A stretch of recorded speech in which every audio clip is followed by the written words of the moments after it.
दोस्तों, अगर आपने अभी तक हमारा चैनल सब्सक्राइब नहीं किया है तो यहाँ क्लिक करके हमारे चैनल को सब्सक्राइब करें और इस नोटिफिकेशन बेल को भी दबाना ना भूलें, जिससे कि आप हमारी आने वाली हर वीडियोस की नोटिफिकेशंस पा सकें। ये घटना 1960 के ज़माने की है।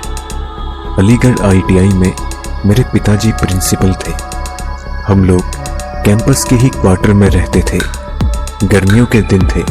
हम लोग बाहर बरामदे में सोए हुए थे। रात के करीब 1 बजे वॉचमैन ने मुझे जगाया और कहा कि अपने पिताजी को बुलाओ। पिताजी अंदर आंगन में सोए हुए थे। जब वे बाहर आए तो वॉचमैन ने उन्हें बताया कि फैक्ट्री में मशीन चल रही है, उसकी आवाज़ यहाँ तक आ रही है। पिताजी ने उसे कहा कि वो 2-3 लोगों को साथ लेकर जाए और देखे कि वहाँ कोई है तो नहीं। थोड़ी देर बाद वॉचमैन ने लौटने पर बताया कि वहाँ कोई नहीं था। मशीन अपने आप चल रही थी। वह उसे बंद करके आ रहा है। इतना कहकर वो अपनी ड्यूटी करने चला गया। अभी वॉचमैन ड्यूटी करने गया ही था कि मशीन दोबारा चलने लगी। उसने इस बार जाकर मशीन का मेन स्विच ऑफ कर दिया। वर्कशॉप बंद करके वो पिताजी को बताकर अपने घर चला गया। सुबह के 3 बज चुके थे। उस दिन मशीन फिर नहीं चली। मुझे लगा कि शायद ये एक संयोग हो सकता है। अगली रात फिर ऐसा ही हुआ। मशीन दोबारा चलने लगी। 4 स्टाफ को लेकर फैक्ट्री के सुपरवाइजर पिताजी के पास आए और बोले कि वॉचमैन ने बताया कि 1 घंटे से मशीन चल रही है। पिताजी ने जाकर देखने को कहा और मेन स्विच बंद कर देने को कहा। वे लोग वर्कशॉप गए और मेन स्विच बंद कर दिया और चारों तरफ देखा, पर वहां कोई आदमी नजर नहीं आया। पिताजी को जानकारी देकर वे सोने चले गए।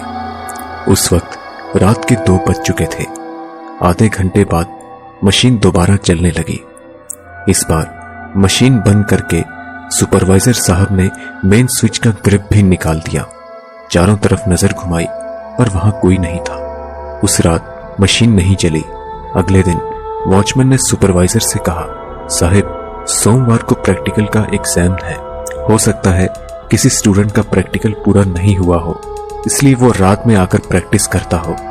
सुपरवाइजर साहब बोले कि अगर ऐसा है तो वो दिखाई क्यों नहीं पड़ता? हमारे पहुंचते ही कहां गायब हो जाता है। चलो दिन में देखा जाएगा। अगले दिन जब वर्कशॉप खोलकर देखा गया तो वहां कोई नजर नहीं आया। संडे की रात फिर मशीन चलने लगी। सब लोग परेशान हो गए कि आखिर ये हो क्या रहा है। सोमवार को परीक्षा शुरू होने के समय एग्जामिनर साहब वहां आए और जॉब देकर 8 घंटे में उसे पूरा करने को कहा। फिर अपनी जगह आकर बैठ गए। तभी उनकी नजर टेबल पर पड़ी। उन्होंने देखा कि वो जॉब बनाकर पहले से ही रखा हुआ है। उस पर रोल नंबर भी पंच किया हुआ था। ये देखकर एग्जामिनर काफी हैरान हुए और जब इंस्ट्रक्टर को बुलाकर पूछा गया तो पता चला कि वह रोल नंबर जिस लड़के का है उसकी मौत 3 महीने पहले एक बाइक एक्सीडेंट में हो चुकी थी। ये बात जब पिताजी को पता चली तो वे बिल्कुल नहीं घबराए, बल्कि उन्होंने ये कहा, उस पर नंबर दे दो, शायद उसकी आत्मा भटक रही है। नंबर देकर उसे पास कर देने से उसकी आत्मा को शांति मिलेगी। एग्जामिनर ने ऐसा ही किया और वाकई में उस दिन के बाद कभी भी रात के वक्त मशीनें अपने आप नहीं चली।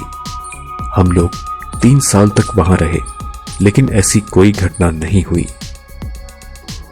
आप अपने विचार हमें कमेंट्स के माध्यम से जरूर बताएं। अगर आपको ये वीडियो पसंद आई तो इसे लाइक और शेयर जरूर करें। हम जल्द ही आपसे अगली वीडियो में मुलाकात करेंगे। तब तक के लिए इजाजत दीजिए।